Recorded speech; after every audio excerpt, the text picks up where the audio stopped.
ఉగాదిని పురస్కరించుకుని ద్వాదశ రాశుల్లో 6వ రాశి అయినటువంటి కన్యా రాశి వారికి ఎటువంటి గోచార ఫలితాలు ఉండబోతున్నాయి, ఆదాయ వ్యయాలు వారికి ఎలా ఉండబోతున్నాయి, రాజ్యపూజ్యం అవమానం సంగతి ఏంటి అనేది మనం పూర్తిగా తెలుసుకునేటువంటి ప్రయత్నం చేద్దాం. ప్రస్తుతం మనతో పాటున్నారు ప్రముఖ ఆధ్యాత్మికవేత్త, ప్రముఖ జ్యోతిష్య వాస్తు శాస్త్ర నిపుణులు జేఎస్ శాస్త్రి గారు. వారితో మాట్లాడదాం. గురుగారు నమస్తే. నమస్కారం. గురువుగారు, కన్యా రాశి వారికి ఎటువంటి ఫలితాలు ఉండబోతున్నాయి?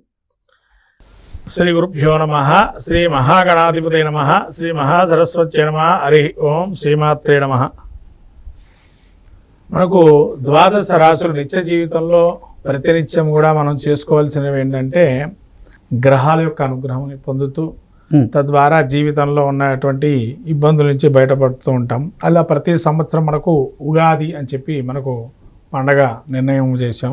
అలా బ్రహ్మదేవుడు కూడా ఈ విధంగా ప్రతి ఉగాదిని, యుగాది అంటే ఆది నుంచి ఇక్కడ ప్రారంభం చేశారు, సృష్టి ఆది అది ప్రారంభం అని చెప్పబడింది. అలా సృష్టి ఆది ప్రారంభం నుంచి మనం ద్వాదశ రాశులు వ్యక్తిగత జీవితాల యొక్క ద్వాదశ రాశులు కానీ, అట్లాగే ఈ ద్వాదశ రాశులతో పాటు మనకు స్థానికంగా ఉండేటువంటి రాష్ట్ర తర్వాత కేంద్ర ప్రభుత్వాలు, అట్లాగే ప్రపంచంలో యొక్క విధి విధానాలు ఉంటాయి. తర్వాత ప్రపంచానికి మనకు ఉండేటువంటి సారూప్యాలు విధానంగా ఇవన్నీ కూడా తెలుసుకోవాల్సినటువంటి ఏకైక పండగగా ఉగాదిని పెట్టుకున్నాం. ఈ ఉగాది నుంచి మనకు ఏ విధంగా మనం ముందరకు వెళ్ళచ్చు, వ్యాపార రంగంలో కావచ్చు, లేదా తన వృత్తి చేసేటువంటి వృత్తిలో ఎటువంటి మెలకువలు వెళ్ళాలి, తన వ్యక్తిగత జీవితంలో ఏ విధంగా ముందరకు వెళ్ళాలి అనే ఒక చిన్న సారాంశభూతంగా ఒక సంకేతంగా మనకు జ్యోతిష్ శాస్త్రం చెప్పబడుతుంది. తదుపరి అట్లా జ్యోతిష్ శాస్త్రం చెప్పడం వల్ల సంకేతంగా మనకి ప్రతి విషయంలో మనం ఏ విధంగా ముందు చూపుతూ ఉండాలి, తద్వారా మనం ఏమి అవలంబిస్తే వాటి నుంచి మన పరిష్కార మార్గాలు దొరుకుతాయనేదే చెప్పబడుతుంది. కాబట్టి ఇలా మనం ఉగాది యొక్క పురస్కరించి విశ్వవసునామ సంవత్సరం అంటారు దీన్ని. ఈ విశ్వవసునామ సంవత్సర ఉగాది అనువత్సరం అని పేరు దీనికి. ఈ యొక్క ఉగాది విశ్వవసునామ సంవత్సరం ఉగాదికి ప్రత్యేకంగా ప్రజాపతి అధిష్టాన దేవత, ఈ యొక్క అధిష్టాన దేవతగా ప్రజాపతి. ఈ ప్రజాపతి ఎవరంటే బ్రహ్మ కుమారులు 9 మంది ఉంటారు, వాళ్ళు ఈ ప్రజాపతి అని చెప్పి అంటారు. వాళ్ళు ఇక్కడ అధిష్టాన దేవతలు ఈ సంవత్సరానికి. వీళ్ళ వల్ల ఏంటయ్యా అంటే సృష్ట్యాది కార్యక్రమాలకి సంబంధించి ఇంకా నూతనమైనటువంటి కొన్ని మనం సంఘటనలు, విషయ పరిజ్ఞానాలు చూస్తామని, తర్వాత నూతనంగా కొన్ని విధానాల్లో మార్పులు రావటం, తర్వాత ప్రజలకి ఎటువంటి రీతిలో ప్రజాపాలన అందుతుంది అనే దాని గురించి కూడా ఈ ప్రజాపతి నామ సంవత్సరంలో కొంత వ్యతిరేక భావనలు ఉండటం, ఇవన్నీ కూడా మనం చూస్తుంటాం. అయితే ముందుగా మనము ఈ యొక్క ద్వాదశ రాశి ఫలితాలు చెప్పుకుందాం. విశ్వవసునామ సంవత్సరం ఉగాది కన్యారాశి యొక్క ఫలితాలు చూసినట్టయితే కన్యారాశికి ముఖ్యంగా ఉత్తర నక్షత్రం 2, 3, 4 పాదాలు, హస్త నక్షత్రం 4 పాదాలు, చిత్త నక్షత్రం 1, 2 పాదాలు కన్యారాశి. ఈ యొక్క ఆదాయ వనరులు, వీళ్ళకి వ్యయాలు, రాజ్యపూజ్య అవమానాలు చూసినట్టయితే ఆదాయం 14, వ్యయం 2, రాజ్యపూజ్యం 6, అవమానం 6 సమానంగా ఉంది. పొగిడేవాళ్ళు తిట్టేవాళ్ళు ఒకటిగా ఉన్నారు. కాబట్టి వీళ్ళు ఎక్కడికి వెళ్ళినా కూడా మంచిది సాధిస్తారు. ఈ 2 చూస్తే అంటే లోకులు కాకులు అనే దానికి ఇక్కడ వీళ్ళకి ఈ రాజ్యపూజ్య అవమానంతో చెప్పచ్చు. ఏంటంటే లోకల్లో చెడ్డవాళ్ళు మంచివాళ్ళు సహజంగా ఉంటారు. వీళ్ళు దాన్ని ఎంచడానికి ఈజీగా వీళ్ళకి ఒక మార్గం వచ్చింది అనుకోవచ్చు. మమ్మల్ని ఎవరిని పొగుడుతారు, ఎవరిని మనం తిడుతున్నారని ఈజీగా వీళ్ళు గుర్తుపడతారు.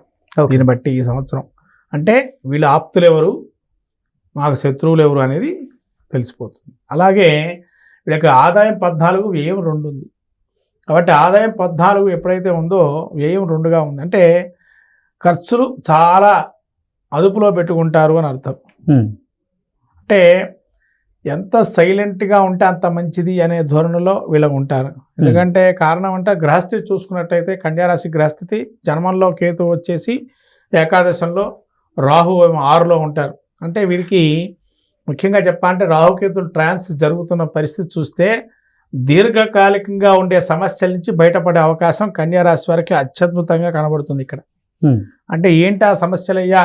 ముఖ్యంగా వీరికంటే రుణం ఏదైతే ఉందో రుణానికి ఒక మార్గాన్ని నిర్దేశించి రుణాన్ని తీరుస్తారు. అట్లాగే శత్రువులు ఎవరైతే వీరికి తెలుసో తెలవకో ఉండేటువంటి శత్రువులు ఉన్నారో వాళ్ళు ముందరికి రావటం అన్నా, లేదా వాళ్ళ యొక్క పరాజయాన్ని కానీ వీళ్ళు చూస్తారు అని అర్థం. తర్వాత శని అష్టమంలో ఉన్నాడు. వీళ్ళకి ఏదైతే ఆరోగ్య రీత్యా ఇబ్బందులు పడుతున్నారో ఆరోగ్యం నుంచి కూడా కొంతవరకు పరిష్కార మార్గం ఎన్నుకుంటారు. ఏ విధంగా మనం ఒక ఔషధాలుగా తీసుకోవాలి, ఏది తీసుకుంటే బాగుంటుంది, డైట్ కంట్రోలింగ్ అనేది వీళ్ళకు బాగా ఉంటుంది ఇక్కడ. తర్వాత వీళ్ళకి ఇంకో విషయం ఏంటంటే గురువు కూడా వీళ్ళకి అనుగ్రహిస్తున్నాడు. ఏకాదశంలో వీళ్ళకి కర్కాటకంలో ఒక 3 నెలల పాటు ఉంటున్నారు. కాబట్టి ఇటువంటి గ్రహస్థితి ఏకాదశంలో గురువు ఉండటం ఆ 3 నెలలు కన్యారాశి యొక్క స్త్రీ పురుషాదులకి వివాహం ఆలస్యమైనటువంటి వారు కావచ్చు, పునర్వివాహాలు చేసుకోదలుచుకునేటువంటి వారు కావచ్చు, వాళ్ళకి వివాహ యోగంగా ఉంది ఈ యొక్క 3 నెలలు అక్టోబర్ నుంచి డిసెంబర్ వరకు ఈ యొక్క ఉగాదిలో. ఓకే గురు. కన్యారాశి వారికి అయితే నిరుద్యోగులకు ఉద్యోగం పరిస్థితి ఏందయ్యా అంటే పని చేసేటువంటి వారికి ఇంకా వర్క్ ప్రెజర్ బాగా ఉండటం, లేదా మనం మారుదామనే స్థితికి రావటం, ఈ ఉద్యోగం నుంచి వేరే ఉద్యోగానికి వెళ్ళటం చేద్దామని అవి కొన్ని సఫలీకృతం అయ్యే అవకాశాలు కూడా ఉన్నాయి, వేరే ఉద్యోగాన్ని మారటానికి కూడా. అట్లాగే శని వీళ్ళకి అష్టమ స్థానం సప్తమ స్థానంలో ఉండటం వల్ల మోసం చేయటానికి పూనుకునే వాళ్ళు ఎక్కువగా ఉంటారు ఈ కన్యారాశి వారిని. కాబట్టి మోసాలు చేసేటువంటి వారు మీ దగ్గరకు వస్తారు, కొద్దిగా జాగ్రత్తగా ఉండండి.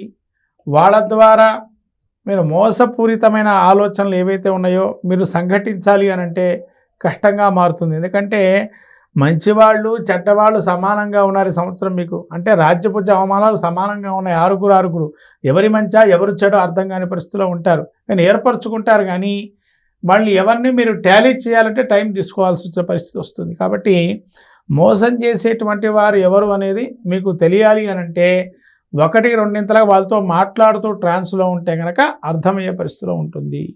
కాబట్టి కన్యారాశి వారు మాట ధోరణి కూడా చాలా అదుపులో పెట్టుకొని మాట్లాడడం, ఎదుటి మనిషితో మాట్లాడేటప్పుడు మనం చాలా సైలెంట్గా రిజర్వ్గా మాట్లాడుకోవడం అనేది మంచిది. ఇంకోటి నోరు పారేసుకోవడం దురుసుతనం కూడా పనిచేయదు ఇక్కడ. అలా పనిచేయటం వల్ల శత్రు వృద్ధి జరిగే అవకాశం కూడా ఉంటుంది. ఇప్పటివరకు మీకు ఏ శత్రువు లేకపోయినా ఇక్కడ 6 ఉంది కదా, 6 సంఖ్యకు చేరుకునే అవకాశం కూడా ఉంటుంది. కాబట్టి ఇటువంటి పరిస్థితికి వస్తుంది. ఇంకోటి ఏంటంటే వ్యయం 2గా ఉంది. అంటే మీరు ఎంత అవసరం ఉన్నా కొన్ని మొండిగా వ్యవహరించి కొనకుండా ఉంటారు. ఎందుకులే ఇప్పుడు అవసరమా అని ఒక నిర్ణయానికి వస్తారు.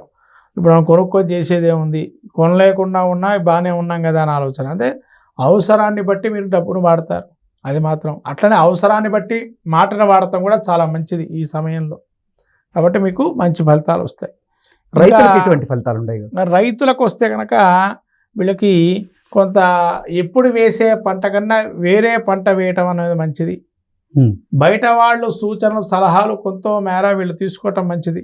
ఎంతవరకు ఇప్పటివరకు కొద్దిగా లాస్ అనేది వీళ్ళు చాలా పడ్డారు. పోయిన ఉగాది వరకు రాహుకేతువులు పెద్దగా వీళ్ళకి యోగం ఇవ్వలేదు కాబట్టి కొద్దిగా మోసపూరితంగా అప్పుడు కూడా మోసాన్ని బయటపడుతుంది. కాబట్టి వాళ్ళ మాటల కన్నా మీకు నచ్చే విధానంగా లేదా మీకు సమతుల్యంగా మిత్రులు ఎవరైతే ఉంటారో వాళ్ళతో ఈ రైతులు కూడా ఏ పంట వేస్తే బాగుంటుంది, మీకు ఎవరైతే మిత్రులో వాళ్ళు అసలు సలహాలు తీసుకోవటం మంచిది. అలా చేయడం వల్ల రైతులకు కూడా యోగదాయకంగానే ఉంది. కన్యారాశి వారికి పరిష్కార మార్గాలు ఏంటి? ఏ దైవ దర్శనం చేసుకుంటే మంచిది గురుగారు? ముఖ్యంగా కన్యారాశి వారికి శని సప్తమ స్థానంలో ఉండటం వల్ల కాలం కలిసి రాకపోవటం అనేది కొద్ది విధానంగా ఉంది.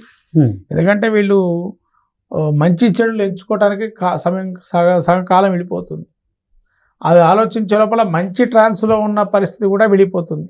ఆ ట్రాన్స్లో వీళ్ళు ఏ పని చేయలేరు.